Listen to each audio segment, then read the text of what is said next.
여기서 여러분들과 같이 분해에 대해서 살펴보겠습니다.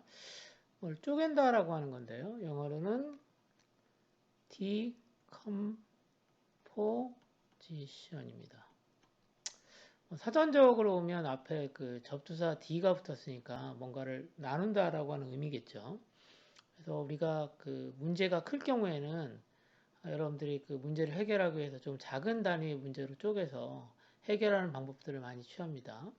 마찬가지로 이제 컴퓨터 역시 문제를 해결하기 위해서는 그 컴퓨터에서 처리할 수 있는 수준의 작은 단위 문제로 쪼개야 됩니다. 문제가 크면 이렇게 쪼개는 거죠.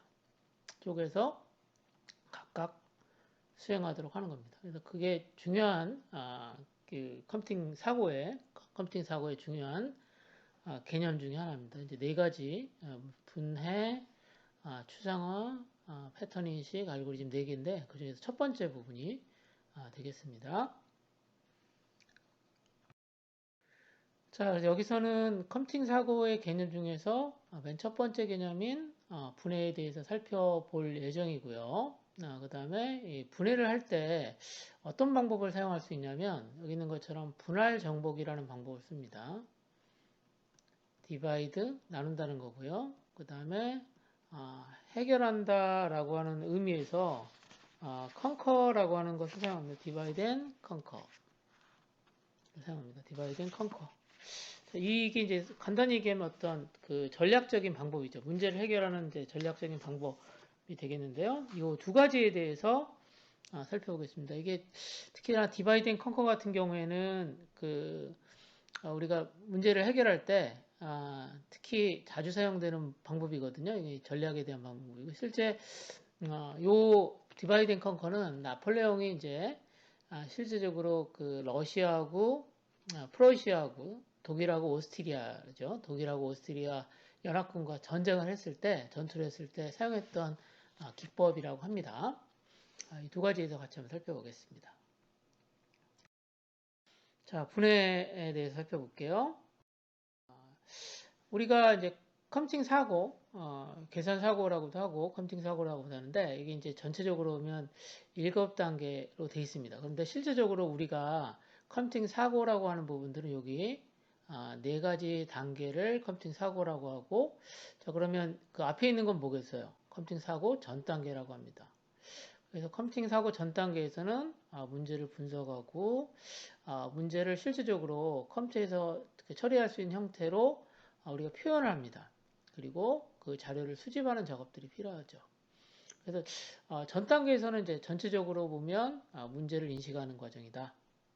문제 인식하는 과정이다라고 이해를 하시면 됩니다. 자, 그래서 그 중에서 우리는 여기 분해라고 하는 과정을 할 거고, 이 컴퓨팅 사고의 네 가지 단계, 분해, 패턴 인식, 추상화, 알고리즘, 뭐 이렇게 거치게 되면 궁극적으로 어떤 문제를 자동으로 처리할 수 있는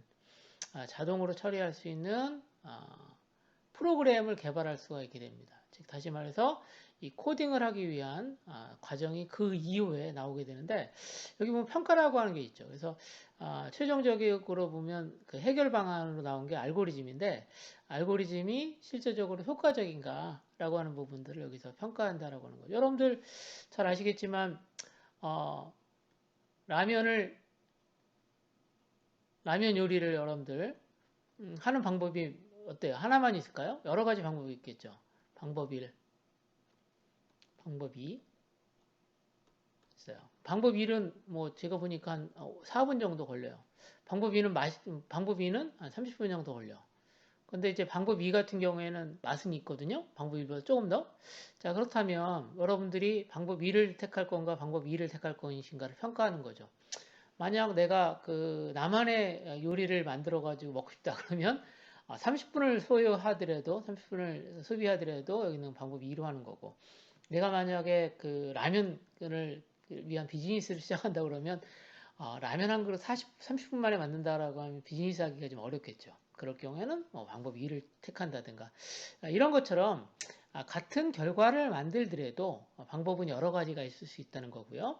그것을 실제적으로 여기 있는 것처럼 평가 과정에서 수행한다라고 하는 겁니다. 그래서 실제적으로 보면 문제에서부터 문제를 자동화하는 문제를 자동화하는 프로그램까지 과정들이 이렇게 돼 있는데 실질적으로 우리가 다루는 부분들이 여기 있는 것처럼 컴퓨팅 사고 단계 이 네 가지에서 다루고요. 그 다음에 컴퓨터에서 실질적으로 정보를 표현할 때는 어떤 방법을 사용한다고 했냐면 이진법으로 자료를 표현한다고 했죠. 그래서 표현하는 과정들에 대한 것들도 사실은 전에 같은 내용들을 다뤄봤다라고 하는 거 알아두시면 되겠습니다.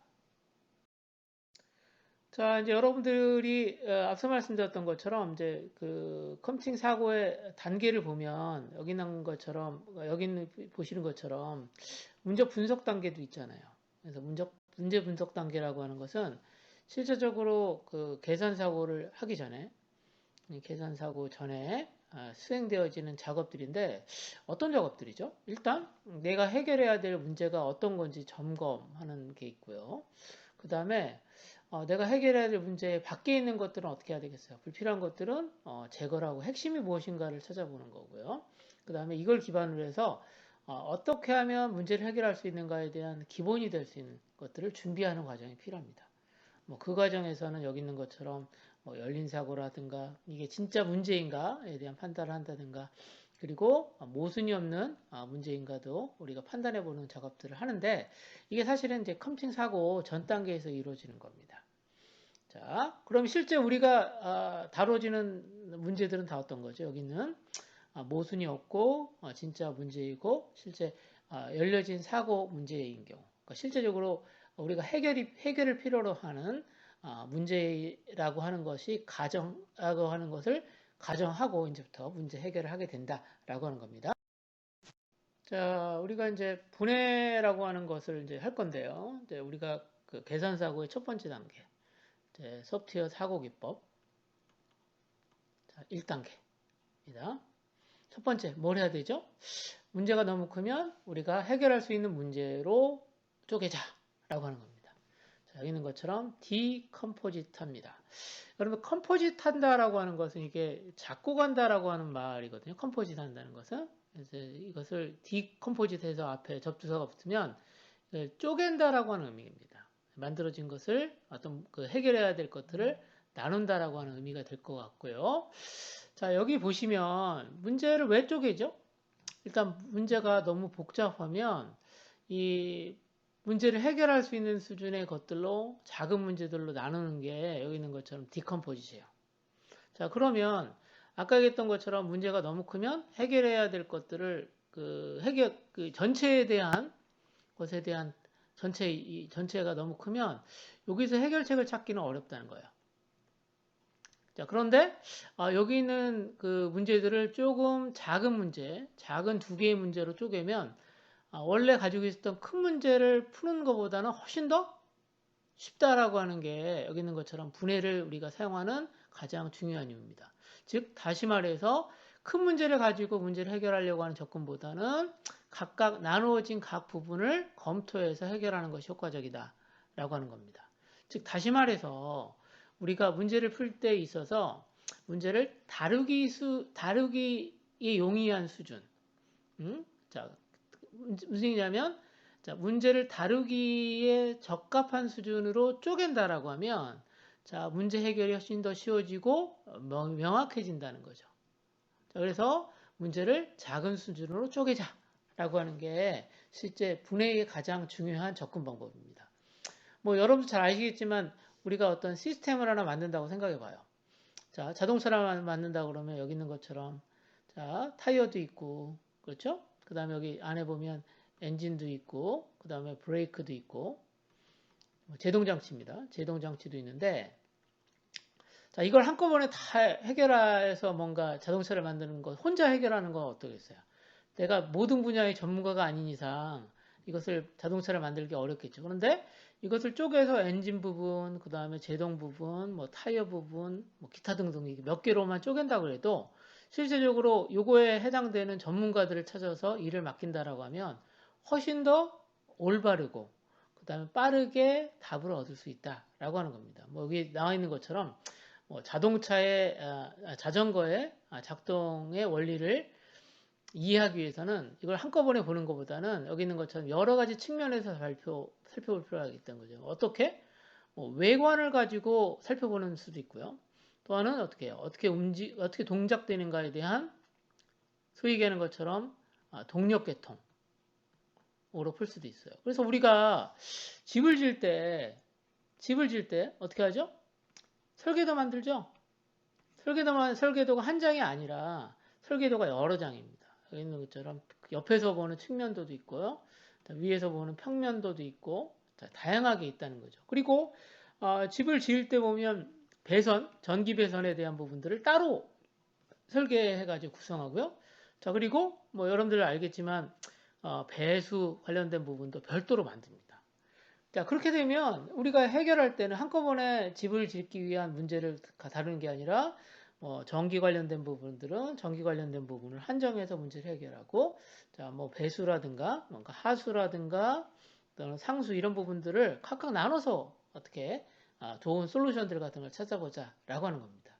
그래서 우리가 이제 문제를 찾았잖아요. 분석할 문제를 찾았으면 그 문제를 더 작은 문제로 쪼갠다 라고 하는 겁니다. 지금 몇 개로 쪼갰죠?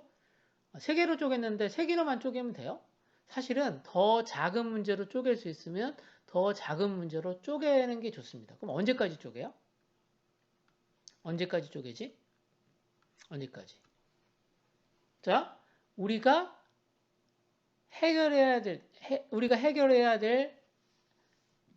작은 단위까지 해결을 가능한 단위까지 쪼갠다라고 하는 게 여기서 중요한 부분입니다. 자, 그러면 아까 얘기했던 것처럼 문제들마다 여기 있는 것처럼 작은 단위의 문제가 다 달라질 수 있다라고 하는 것을 한번 생각해 보시면 좋겠습니다. 자, 여러분들과 같이 이제 실제 분해를 한번 해볼게요. 지금 여기 있는 것처럼 이제 아침 식사를 준비하는데 이게 웨스턴 스타일입니다. 자, 서양식이죠. 서양식 아침 식사 같은 경우에는 우리가 이제 하는 한식하고는 조금 달라요. 그래서 이를 좀 쪼개봤더니 여기 보시면 이제 지금 뭐 하죠? 토스터에다가 빵을 구워가지고 준비하는 과정이 하나 있고요. 그 다음에 여기는 뭐지? 이 샐러드인 것 같아. 그렇지? 샐러드 준비하는 과정이 있고, 그 다음에 이제 우리가 음료로 여기 있는 것처럼 우유를 준비하거나 경우에 따라서는 커피를 준비하거나 그럴 것 같아요. 그래서 일을 한번 쪼갰어요. 자, 이렇게 일을 쪼개면 어떤 게 가능할까 생각해 보면 이게 몇 개로 쪼갰죠? 여기 보니까 6개의 작업으로 쪼갰어요. 자, 그러면 이 쪼개진 작은 작업 6개를 살펴볼까요? 자, 빵을 토스터에 넣어서 굽는다. 자, 계란을 프라이한다. 자, 그러면 질문 드릴게요. 빵을 토스트에다 굽는 거하고 토스트에 넣고 굽는 거하고 계란 프라이 하는 것은 어때요? 뭐가 가능할까요? 동시. 자, 병렬 작업이 가능하다라고 하는 겁니다. 병렬 작업. 동시에 작업이 가능하잖아요. 그렇죠? 자, 그 다음에 포크와 나이프를 준비하는 거 역시 개별적으로 1, 2와 상관없이 독립적으로 할 수 있겠죠. 자, 그 다음에 샐러드를 준비하는 것 역시 이렇게 독립적으로 준비할 수 있고요. 자, 그 다음에 커피와 음료수를 컵에 담는 일 역시 각각 위에 있는 4가지하고 사실은 그 연관관계, 종속성이 없이 할 수 있는 작업입니다. 또 하나 더 커피를 내려서 컵에 담는다. 이거 역시 어떻게 해요? 개별적으로 할 수 있는 거죠. 자, 그래서 여러분들 아침에 식당에 가면 이렇게 버페 형태로 되어 있는 거 있죠. 버페, 카페테리아 같은 데 보면 이렇게 나눠져 있잖아요. 그러면 각각 서비스하는 밀들이 다 다르잖아요. 자, 그럴 경우에는 각각 서비스하는 사람들이 4명 있으면 어떻게 해요? 자, 이들이 각각 자신의 주어진 일만 하면 될 수 있다는 거죠. 그러니까 만약에 여기 있는 것처럼 이 6가지를 하는데 만약에 6명이 현재 일할 수 있다. 사람이 6명 있다 그러면 어떻게 해요? 각각 하나씩 맡아서 하면 되는 거죠. 자, 만약에 3명 있다 그러면 한 사람이 2가지 일을 하게 되면 6가지 일을 아마 담당할 수 있을 거라는 생각이 듭니다. 자, 그래서 동시에 할 수 있는 일 같은 경우에는 가능하면 그룹핑하면 좋겠다라고 하는 겁니다. 자, 그러면 어떤 것을 동시에 하면 좋을까? 그건 사람들마다 다 다릅니다. 제 생각에는 여기 5번하고 6번 같은 경우에는 뭐 컵을 사용해가지고 컵이나 잔에다가 어떤 음료를 담거나 커피를 만드는 거니까 이런 거 한 사람이 해도 될 것 같은데. 그렇죠? 그래서 우리가 이렇게 어떤 문제를 해결하기 위해서 문제를 해결하기 위해서 지금 아침 준비하는 건데요. 이런 것처럼 어떤 문제를 해결하기 위해서 가능하면 작은 단위의 문제로 쪼개서 한번 문제의 해결책을 한번 찾아보자는 게 분해의 접근 방법입니다. 자, 그래서 여기 있는 것처럼 일단 크게 보면 어때요? 아침 만들기라는 문제가 있고요. 아침 만들기 있고, 그 다음에 여기 있는 것처럼 뭐 토스트 만들기, 그 다음에 여기 있는 것처럼 커피 만들기, 이게 나눌 수 있겠죠. 자, 그 다음에 여기서 다시 저와 작은 작업들을 이렇게 나눌 수 있을 거라는 생각이 듭니다. 자, 그런데 여기 토스트 만들기 할 때 보면 어떻게 해요? 빵을 써는 거, 빵 썰기 하고 빵 굽기는 어때요? 자, 빵이 썰어져야 돼 굽겠죠. 그래서 얘들 같은 이 두 가지 일은 어떻게 해요? 사실은 순차적으로 수행돼야 하는 과정입니다. 그래서 여러분들이 실제적으로 문제에 대한 해결책을 찾을 때는 나눠진 문제들이 병렬적으로 할 수 있는 일이냐, 아까 얘기했던 것처럼 순차적으로 해야 될 일이냐라고 하는 것을 한 번 정도 다시 한번 생각해 보는 것도 필요한 작업이라고 생각이 됩니다.